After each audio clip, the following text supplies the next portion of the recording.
It's chat time with Joshua Bull. Just a couple minutes left. So I asked him, you want a little composition exercise or you want chat? Of course he said chat. I just asking. So the topic is, why is it important to tell the truth? Let me hear you, Joshua Bull. Why do you think it's important for us to tell the truth? Why is it important to tell the truth?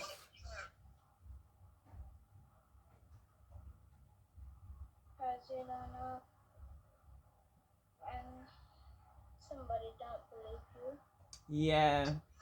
If you tell lies all the time, something might happen and you need help and nobody will believe you, right? Yes.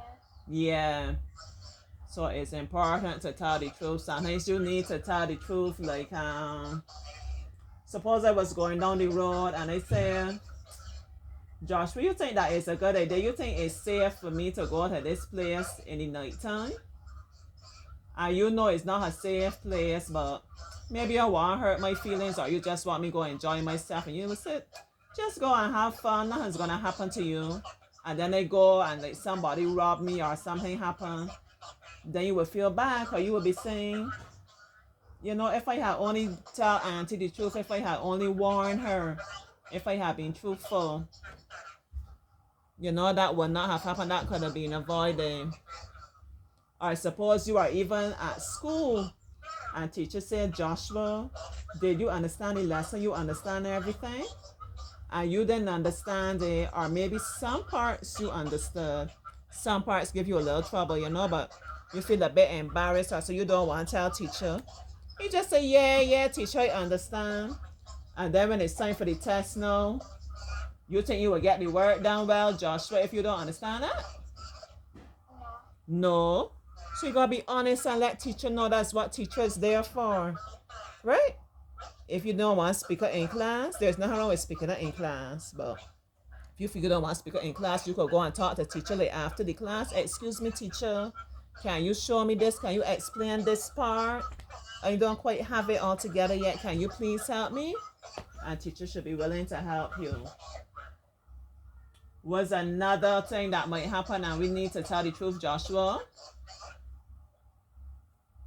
We might lie to somebody and say something that happened, and then it happens to you and they don't believe it happened. Yes, exactly, Joshua. Exactly like the story we come out here and the boy that cried wolf, right? And when it was really wolf time, nobody want to hear he anymore.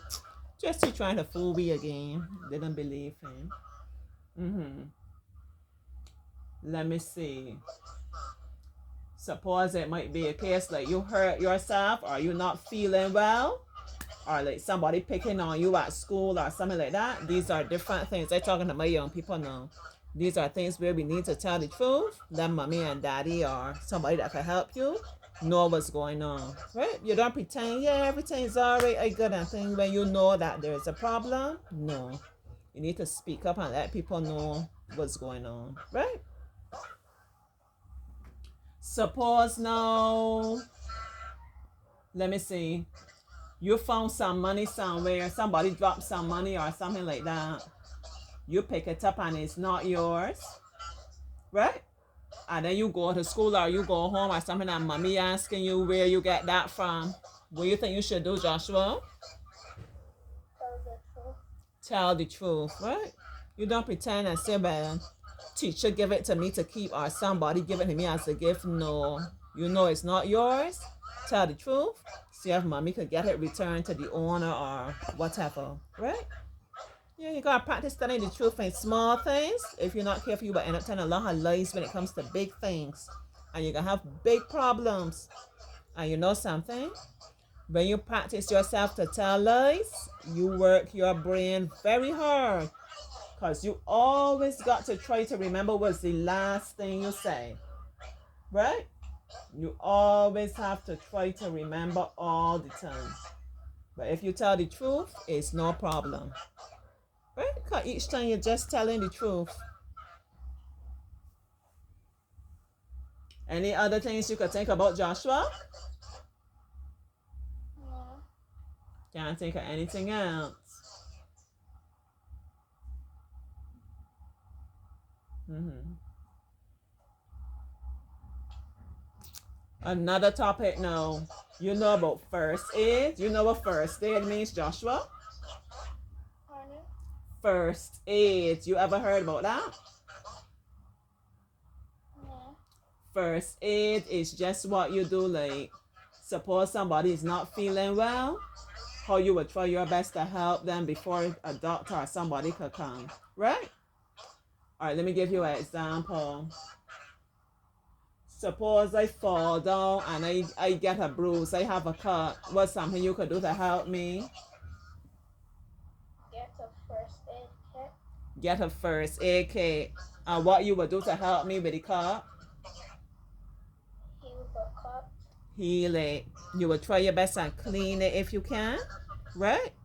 Or you mostly you will put something. Suppose it's bleeding badly, you look for a clean piece of cloth or toilet paper or cotton wool, whatever you can find, and press on it. Apply some pressure. Try to stop it from bleeding all the time. Suppose if I tell you my head feeling dizzy, what you think you would tell me to do? We are walking, going on the road. I tell you my head feel dizzy and feel so good. What do you think that I should do? Take a tablet and drink water. Drink. That's actually important. Drink some water because they might be dehydrated, right? But mostly you will try to tell the person sit down, probably hold over, right? Hold on.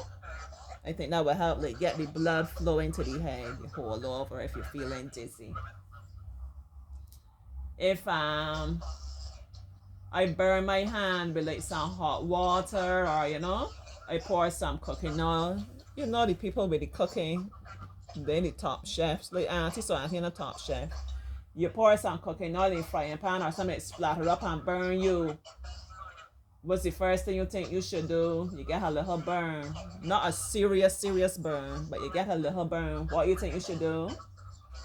Run your hand under cold water. Excellent. Good job. Yes. Run it over the cold water. Some people talk about rubbing lime and thing, but they really say that the cold water is the best. Right?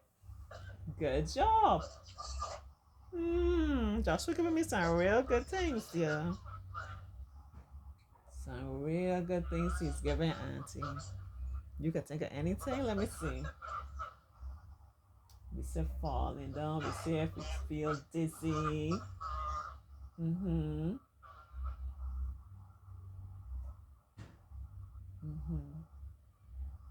Suppose it's a real hot day now, Joshua. It's really hot and somebody end up fainting. You might be like in a parade.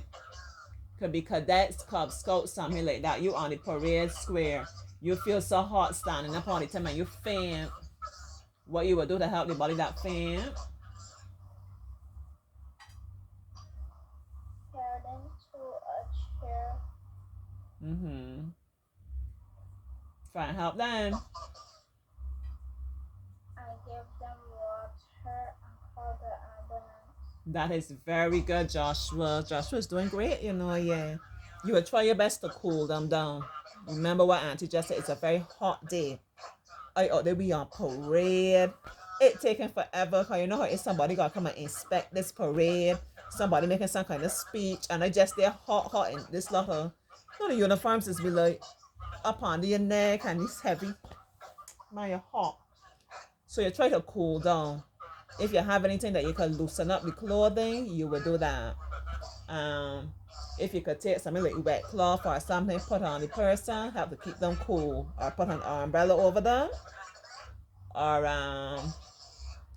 but if they're fainted, you won't give them water to drink. When they catch their stuff, then you give them water. Or so you could give them something to smell. The people talk about smelling salts. We talk about little alcohol, little lime, little alcohol, something that when you smell it, it's a sharp smell, so it will help revive you. All right, I'm going to leave it at that. Right, I hope you learned something from Auntie and Joshua and our first aid and our talking about don't tell lies. Right, I'm going to take that to heart. I'm going to try and be honest with others and honest with myself. Sometimes it's even more challenging to be honest with yourself, yeah. But I'm going to try. I want you to try too. All right? Bye. See you next time.